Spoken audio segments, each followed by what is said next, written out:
Baca. Iya. Goblok. Baca. Iya. Goblok. Baca. Iya. Goblok. Baca. Iya.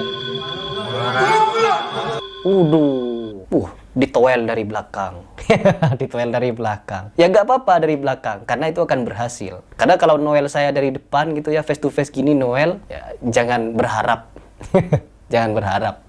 A'udzubillahiminasyaitonirrajim. Bismillahirrahmanirrahim. Kemarin ketika saya memberikan reaction mengucapkan kalimat miris, mereka awalnya tidak terima dengan kalimat itu, sampai menganggap kata-kata miris itu adalah suatu hinaan katanya. Astaghfirullahaladzim. Padahal kalimat miris itu adalah sedih. Sedih melihat suatu fenomena. Ketika saya melihat santri-santriwati itu, ini masih berbicara tentang oknum-oknum santri yang kemarin ngeroyok saya, ngepung saya, membentak-bentak saya, main tangan kepada saya.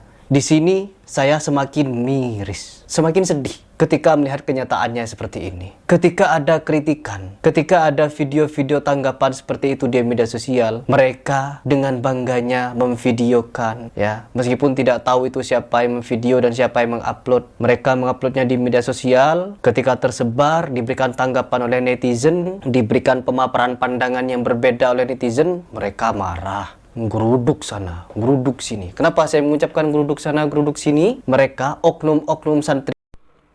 Assalamualaikum warahmatullahi wabarakatuh. Halo, jumpa lagi dengan Bang Jo ya. Mungkin suaranya agak pelan ya. Memang ini ada kerusakan sedikit di mic ya. Tapi ya sudahlah. Ya, bisanya. Kalau dikeraskan di HP bisa dengar lah suara Bang Jo ya. Jadi begini, Bang Jo hampir lupa.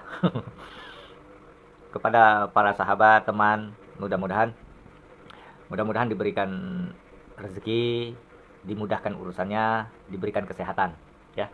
Karena kesehatan itu yang paling penting. Jadi Bang Jo ini hari mau merosting Harry Pras ya, video dari Mas Harry Pras yang dia di suatu kejadian dia mendatangi pesantren ya, pesantren di Jember adalah pesantrennya ya, nggak Bang Jo sebut ya. Dia mendatangi pesantren, maksudnya silaturahim ataupun bertabayun mengenai sesuatu hal yang menurut Mas Harry Pras itu janggal ya. Dalam informasinya, ketika seorang santriwati itu menyalami gurunya ya, berderet-deret, beramai-ramai ya, berbaris menyalami gurunya, mencium tangan gurunya, ya menurut Mas Harry Pras itu adalah suatu hal yang di luar norma, mungkinnya miris, karena kalimat Mas Harry Pras adalah miris ya. Jadi itu suatu hal yang tidak diperbolehkan di dalam Islam, kan begitu menurutnya, begitulah ya.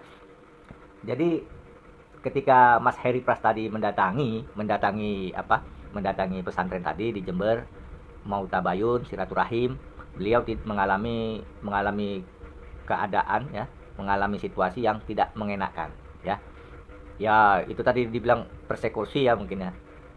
Tapi ketika ada teman ataupun sahabat ataupun netizen yang meminta saya untuk bagaimana Bang Jo menanggapi persekusi Mas Harry Pras. Kalau saya memandang ya, Mas Harry itu kan tamu. Ini pandangan saya ya. Mas Harry itu kan tamu. Ya, kalau bisa tamu itu dimuliakan. Walaupun tamu itu musuh sekalipun. Jadi kalau menurut saya yang mempersekusi Mas Harry Pras itu bukan NU sejati. Itu menurut saya. Karena kalau warga NU Nahdliyin tidak seperti itu. NU Nahdliyin itu takdimnya luar biasa itu.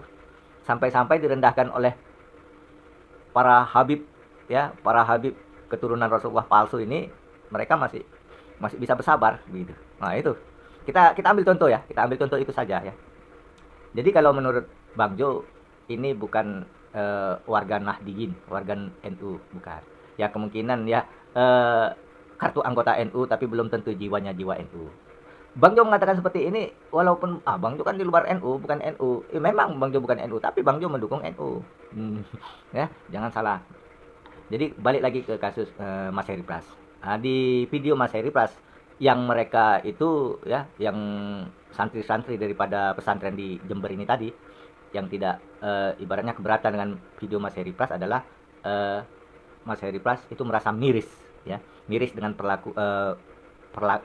dengan perbuatan si murid mencium tangan si guru, dan si guru memperbolehkan, ya. Itu menurut Mas Heri Pras.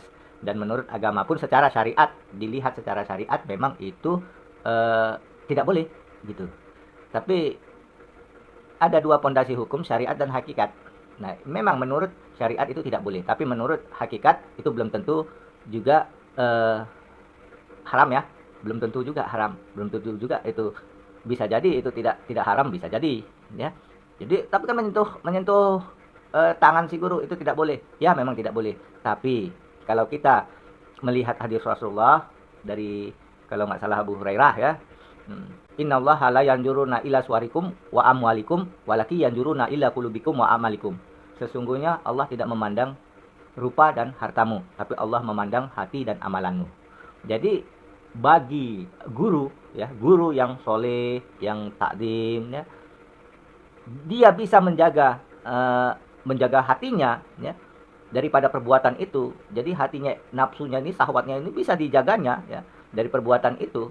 Maka Allah akan memaafkan, tidak membebankan dosa itu. Ya, tidak membebankan dosa. Karena apa? Karena dia bisa menjaga syahwatnya. Dia orang yang soleh, berilmu dan berhukum, pastilah dia bisa menjaga syahwatnya. Tapi ketika dia menerima perbuatan itu, dia tidak menjaga syahwatnya, lantas ada nafsu di situ, ketertarikan kepada lawan jenis, maka ini dosa. Tidak boleh dan haram gitu. Jadi Allah itu Maha tahu.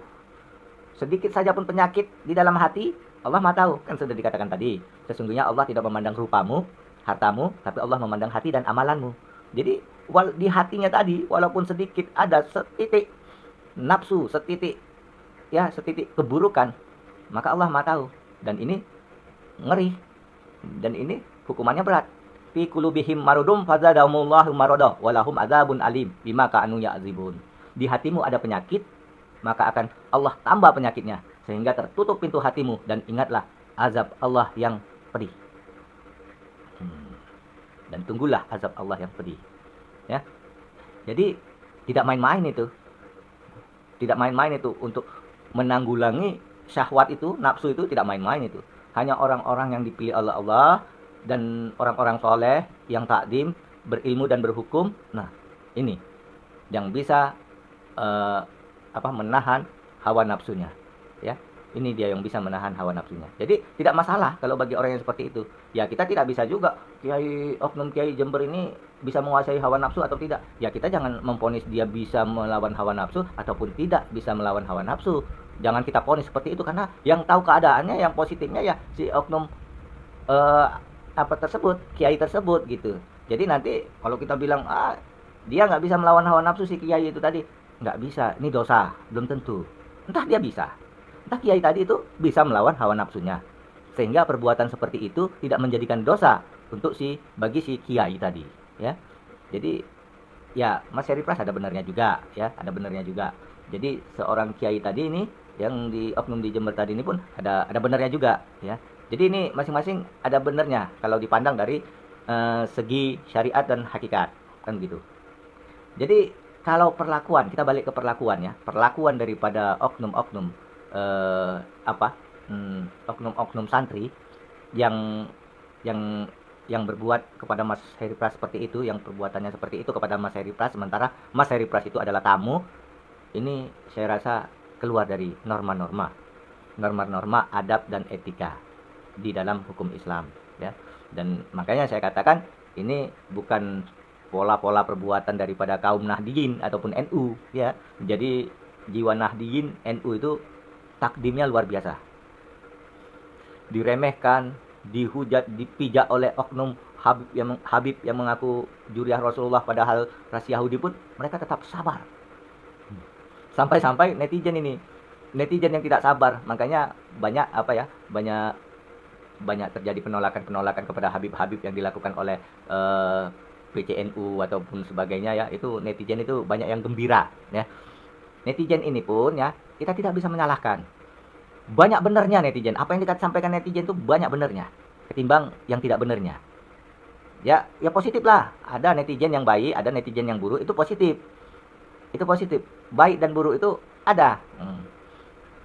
Jadi itu memang pasangan.